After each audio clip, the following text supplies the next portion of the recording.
Good morning everyone. এই ভিডিওটা আমি শ্যুট করেছিলাম জানুয়ারি মাসের শেষের দিকে। তখনও না ঠান্ডাটা পুরোপুরি কমেনি। সকাল বাজে তখন 6টা সাড়ে 6টা মতো। আর দেখতেই পাচ্ছ জানলায় কী সুন্দর একটা কুয়াশার ভাব ফুটে উঠেছে। আর আমার না এই কুয়াশার মধ্যে নিজের নাম নানা রকমের আঁকিবুকি এগুলো করতে ভীষণ ভালো লাগে। এরপরে একটু জানলাটা খুলে আমি বাইরের দিকে কিছুক্ষণ তাকিয়েছিলাম।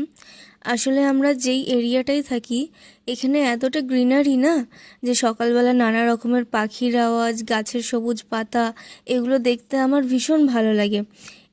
বিছানা ছেড়ে উঠে এক গ্লাস জল নিয়ে সাথে একটু মোবাইল স্ক্রল করতে করতে আমি কিছুটা সময় বারান্দায় কাটালাম। জেনারেলি রোজ সকালটা এভাবেই আমার শুরু হয়ে থাকে। এবং এরপরে আমি নিজের জন্য একটা টু ডু লিস্ট বানিয়ে নিই, যাতে করে সারাদিন আমি কোন কাজটা কোনটার পরে করব সেগুলো করতে না ভীষণ সুবিধা হয়। তোমাদের সবার সকাল কিভাবে শুরু হয়, আর আমার মতো তোমরা কারা কারা কুয়াশার মধ্যে নিজের নাম লিখতে পছন্দ করো, কমেন্টে অবশ্যই আমায় জানিও। যদি ভিডিওটা ভালো লেগে থাকে একটা লাইক শেয়ার করতে অবশ্যই ভুলো না কিন্তু। আজ তবে আসি, টাটা বাই।